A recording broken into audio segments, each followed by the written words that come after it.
Asked Anthony this yesterday, but just the comfort level of having a guy like Jamal, just as Minnesota probably feels pretty good about having a guy like Alexander Madison, you know, if something else is down. Do you guys feel the same way about Jamal and just the comfort level of being able to lean on a guy like that? Yeah, well, not just because something happened to Swift. Don't want you to look at it that way. We've been leaning on Jamal all year long, and we will continue to lean on him. Just, you know, what he brings to the table leadership-wise, the type of guy he is, his focus and his finish on the field, off the field is second to none. So everybody knows, and you heard it before, don't want to be redundant with it, but anytime anyone gets hurt or injured, it's next man up. So it's not like he's the next man up. He's always been up, and he's always been our leader in our room. Within the context of that next man up, you know, Swift, there is a one-to-one, you know, guy on the roster to fill that role. So particularly for the passing game aspect of it, what are the challenges of game planning this week to I guess replace what he brings to the table? Yeah, Swift brings a lot to the table, as you guys have seen over the last couple games, and even last year before I got here. He's an electric guy, you know, and it's hard to replace a guy that has that type of juice and space and as electric as he is. So, and I tell you, I'm happy to have him. So now, moving forward, when you look at the group this weekend, when you look at Godwin and Jamar, those guys will go out there and they will take the job on. They will do the job. So it's not like we're looking as far as, you know, we're taking a step backwards. We're not. I think those guys are super excited about going out there, having an opportunity to go out there to make some of the plays that Swift had the opportunity to make. So I'm excited to have those guys. They're excited to go out there and prove a point to the world that they can play. With Jamar specifically, you know, we saw what we did in college, a little bit of receiving, but mostly was, you know, vision and running. How have you seen him develop in the other phases of the backfield in terms of running routes, pass catching, and, you know, your favorite pass blocking? Yeah, that's number one. I'm glad you said that. I thought you was going to forget, but that's number one, and he has improved. And you saw here during the summer, just coming from college, when you go back and study a lot of the college running backs, not just Jamar, because of all the scat that's in these offenses today. They're running wides, flats, flatten ups. You know, they're getting out of the backfield and they're not protecting. So to get him in here and get him going, he always was a tough runner. Between the tackles, he was breaking tackles. And usually, as coaches, what we look at, if you have a guy that's a tough runner, who's going out there breaking tackles, who's going out there running over people, those are the guys that should be able to block. So now it's all about technique, being able to teach him the technique, being able to show him how to do it because it wasn't taught before.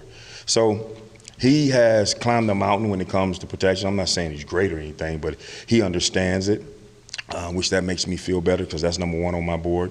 And everything else is natural, I think. I think he has natural hands and natural vision. What's emotional the coaching staff was for some of the players with obviously the tragedy that happened in Oxford?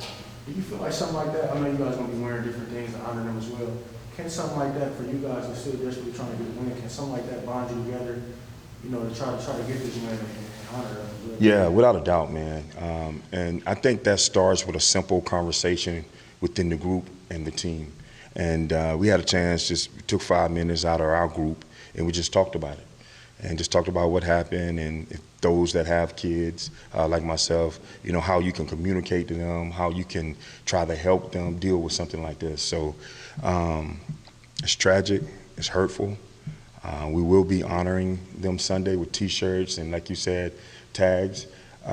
Whatever we can do as an organization, we're going to do it. Duce, why was that important to take the time to talk with your guys about, you know, that world event? Yeah, it's important simply because 99 to 98% of the time when they walk through the door of your meeting room, you're picking up a remote, press and play. And I've been a strong believer for a long time that sometimes you got to put that remote down and see how they're doing. And you got to see how they're coping. You got to see if one of their family members have been affected. And maybe you can help with just a simple conversation. So as coaches, that's our jobs also. Our job is not to pick up the remote every time they walk through the door. Sometimes you put it down or you leave it down and just ask a simple question like, how you doing? And then the conversation goes from there. How are they doing? Because, a lot of people see him as, just stop. Yeah, Right? and more, See yeah. him as a person. Yeah. It hurts. It hurts. And, I'm speaking for the group and, of course, the team. We had a conversation about it. It's tough. It's tough to deal with. But we are in the shoes and we have platforms where we can continue to reach out and help as many people as possible by any means necessary, on any level.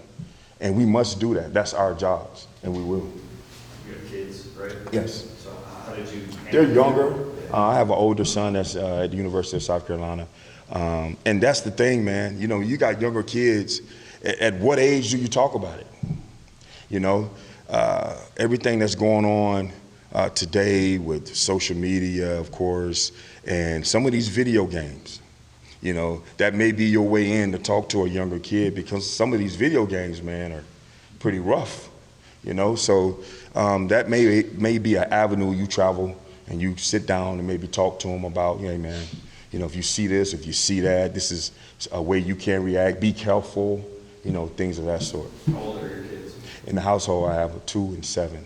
Yep.